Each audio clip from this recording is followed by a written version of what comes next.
थोड्याच वेळामध्ये राज्यातील 29 महानगरपालिकांच्या महापौर पदासाठी आरक्षण सोडत काढली जाणार आहे। मंत्रालयामध्ये नगरविकास विभागाकडून महापौर पदाच्या आरक्षणाची सोडत प्रक्रिया सुरू झाली। आरक्षण सोडत जाहीर झाल्यानंतरच राज्यातील 29 महानगरपालिकांमध्ये कोणत्या प्रवर्गाचा महापौर होणार हे निश्चित होणार आहे। महापौर पदाचं आरक्षण निश्चित झाल्यानंतर महापालिकेतील सत्ता स्थापनेच्या घडामोडींना वेग येणार आहे। या सोडतीमध्ये कोणत्या महापालिकेतील महापौर पद आरक्षित झालं आणि कोणत्या महापालिकेत खुल्या प्रवर्गातील महापौर बसणार हे स्पष्ट होणार आहे।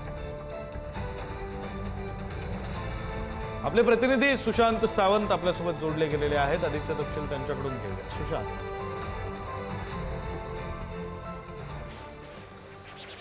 विक्रांत, आपण जर बघितलं असेल तर थोड्याच वेळात या सोडतीला जी आहे ती सुरुवात होणार आहे। मी आता मंत्रालयाच्या 6व्या मजल्यावर आहे, ज्या ठिकाणी खऱ्या अर्थाने ही सोडत होणार आहे। राज्यमंत्री माधुरी मिसाळ यांच्या उपस्थितीत खऱ्या अर्थाने ही सोडत जी आहे ती काढली जाणार आहे। आपण पाहिलं असेल तर महानगरपालिका निवडणुकीचे निकाल लागले आणि त्यानंतर महापौरच्या आरक्षणाची आज सोडत निघते आणि याच सभागृहात जी आहे ती ही सोडत निघणार आहे। या ठिकाणी आपण जर बघितलं असेल तर अशा पद्धतीने जी सोडतीची जी आहे ती तयारी जाते आणि थोड्याच वेळात माधुरी मिसाळ या ठिकाणी आल्यानंतर ही सोडत जी आहे ती जाहीर होणार आहे। 29 महानगरपालिका आहेत, त्या महानगरपालिकांची सोडत जी आहे ती महापौर आरक्षणाची सोडत जाहीर केली जाणार आहे आणि त्याचीच तयारी जी आहे। आपण बघितलं असेल तर मुंबईमध्ये आता आपण पाहिलं असेल तर भाजप सगळ्यात मोठा झालेला आहे।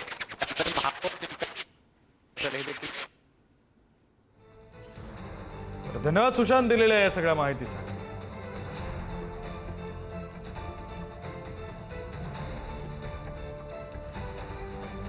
महापौर पदाची सोडत कशी निघणार आहे? मंत्रालयातील परिषद सभागृहामध्ये महापौर पदाचे आरक्षण सोडत काढली जाणार आहे। महापौर पदाचे आरक्षण चक्रकार पद्धतीने काढण्यात येणार आहे।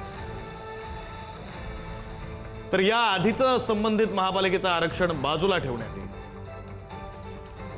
सुरुवातीला अनुसूचित जाती अनुसूचित जमातीसाठी आरक्षण सोडत निघेल,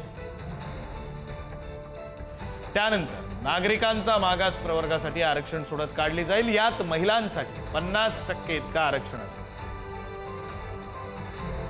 महापौर पदांच्या पहिल्या 2.5 वर्षांच्या कालावधीसाठी ही सोडत असणार आहे।